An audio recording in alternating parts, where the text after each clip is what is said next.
देख रहे हैं पंचायत दिशा न्यूज। मुख्यमंत्री डॉक्टर मोहन यादव 5 जून से लेकर 16 जून तक जल गंगा संरक्षण अभियान के तहत उज्जैन के शिप्रा नदी के संरक्षण के कार्यक्रम में शामिल हुए। यहां पर उन्होंने माता शिप्रा का पूजन अभिषेक कर दूध से अभिषेक किया, माता को चुनर उड़ाकर यात्रा की शुरुआत की। इस अभियान के तहत पूरे प्रदेश के गाँव, तहसील, शहरों, नदियों, तालाब में जल संरक्षण के लिए काम किया जा रहा है। इससे जल देवता और वरुण देवता को प्रसन्न कर रहे हैं। प्रदेश की सभी 212 नदियों को तीर्थ के रूप में बदलेंगे लोग इसका आनंद जाना पाव की तरह उठा सकेंगे। मध्य प्रदेश के मुख्यमंत्री डॉक्टर मोहन यादव उज्जैन की शिप्रा परिक्रमा में शामिल हुए।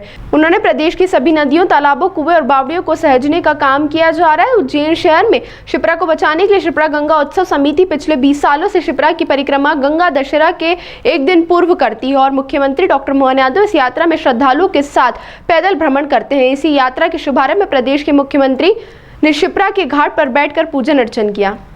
जैसे पर्यावरण दिवस 5 जून को है, तो हमने निर्णय किया कि 5 जून से लगा करके पर्यावरण की अगर बात करेंगे तो वो तो गंगा दशमी तक चलना चाहिए। जल की बात करेंगे तो जल के लिए पूरा अभियान। मुझे इस बात की प्रसन्नता है कि लगभग 55 जिलों में सभी तहसील, सभी पंचायत, सभी गांवों के अंदर समान रूप से जल गंगा अभियान के माध्यम से जल रचनाओं को लेकर के जल देवताओं के माध्यम से वरुण देवताओं को हम प्रणाम कर रहे हैं। और ये हमारी संस्कृति की खूबसूरती है, विशेषता है कि हम अपने 5 प्रमुख तत्वों के जिसके भरोसे से हमारा शरीर बनता है। यत् पिंडे तत् ब्रह्मांडे, जैसा हमारा पिंड है यही ब्रह्मांड है। इसलिए इस ब्रह्मांड की रचना को नमन करने के लिए, हमारे पिंड की रचना को समझने के लिए, परमात्मा की रचना को समझने के लिए ये 5 तत्वों से बाहर कुछ नहीं है।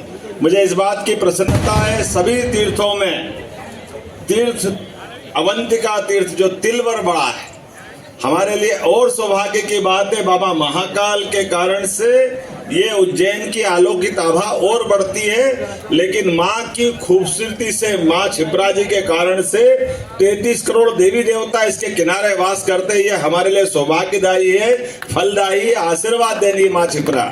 बोले शिप्रे महारानी की। और काल के प्रवाह में कई सारी जलराशियां, कई सारी नदियों के प्रवाह से इसकी गति अत्यंत तीव्र होती थी।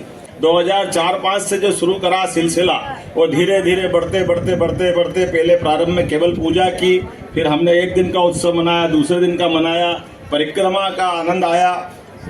और कुल मिलाकर के ये शिप्रा गंगा यात्रा की आज शुरुआत हुई है उज्जैन में पवित्र रामघाट का तट, और यह हर साल यहाँ होता है। कल गंगा दशहरे का भव्य आयोजन है। मेरी अपनी ओर से आप सबको बधाई।